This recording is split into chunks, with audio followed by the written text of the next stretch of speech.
The Chinese believe that before you can conquer a beast, you first must make it beautiful.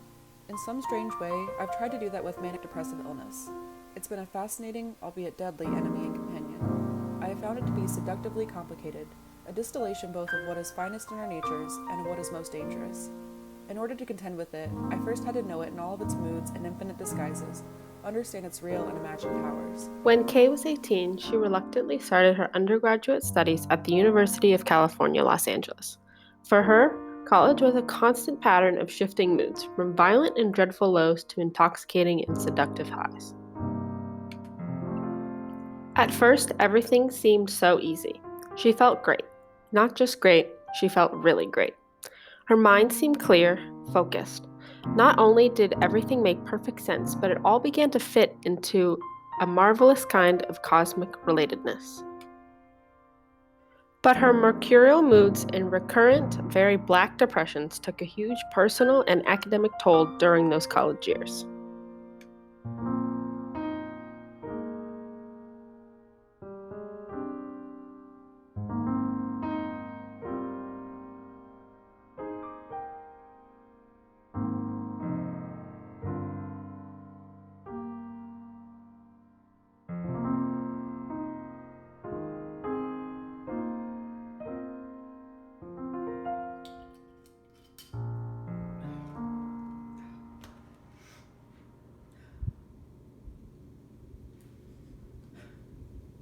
I need help.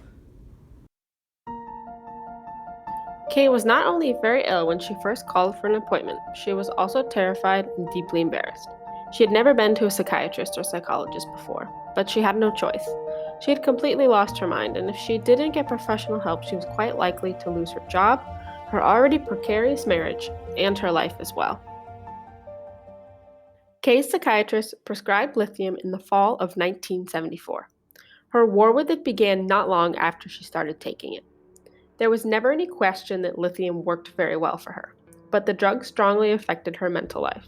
She found herself beholden to a medication that also caused severe nausea and vomiting many times a month. She often slept on the bathroom floor with a pillow under her head and her woolen gown tucked under her.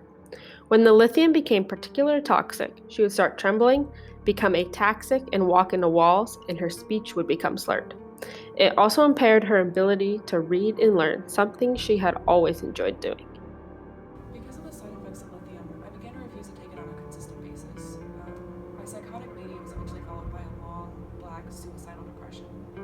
I was completely miserable. I couldn't find any joy or enthusiasm anywhere. I saw death everywhere. I was seeing my psychiatrist 2 or 3 times a week. I was afraid to leave his office. I hadn't slept in days. I was desperate. I remember seeing a note the day before that I attempted suicide.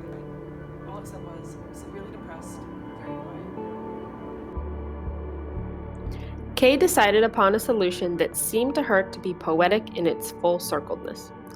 Lithium, although it ultimately saved her life, at that particular time was causing her no end in grief and sorrow.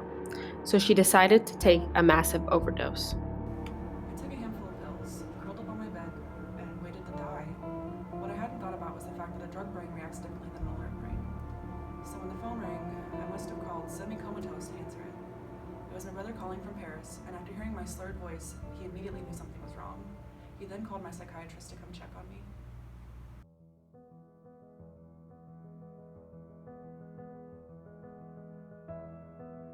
The lithium helped me control my moods, and I was able to spend more time focusing on teaching and, more specifically, gaining tenure. The chairman of UCLA didn't see my illness as a reason to revoke my clinical and teaching licenses. He actually encouraged me to use that to find better treatments and to help others. But I saw a lot of medical students and interns who, because of their psychiatric illnesses, were denied permission to continue studying. I was constantly worried that I, too, would have my teaching privileges removed if someone found out about my illness. Looking past her fears of explaining her illness to her fellow colleagues, Kay remembers a day when a Danish psychiatrist, who, more than anyone, was responsible for the introduction of lithium as a treatment for manic depressive illness. She was able to tell him about her struggles with her illness, and, in turn, he explained to her about the personal motives driving his research on manic depressive illness. Many years ago, when I was living in Los Angeles, I went to a physician recommended to me by a colleague. He asked me whether or not I plan to have children. Of course I do. No, you shouldn't have children. You have manic depressive illness. I never thought about not having kids just because I have manic depressive illness. It's the biggest regret of my life. Kay left the University of California in the winter of 1986 to return to Washington and applied to the Department of Psychiatry for a faculty appointment at Johns Hopkins Medical School.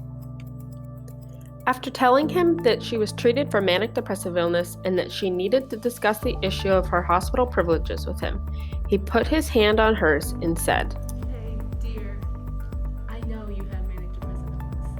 If we got rid of all the manic depressives on the medical school faculty, not only would we have a much smaller faculty, it would be a far more I still long for the intensity and passion of the high moods of my past. It's not an easy transition from a life of seduction and euphoria, dancing on the rings of Saturn, to one so human and mundane.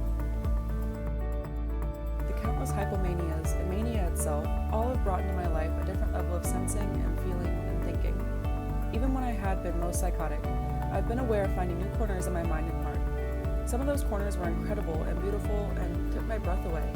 Some of them were grotesque and ugly, and I never wanted to see them again. But always, there were those new corners, and I can't imagine becoming jaded to life, because I know of those limitless corners, all with their limitless views.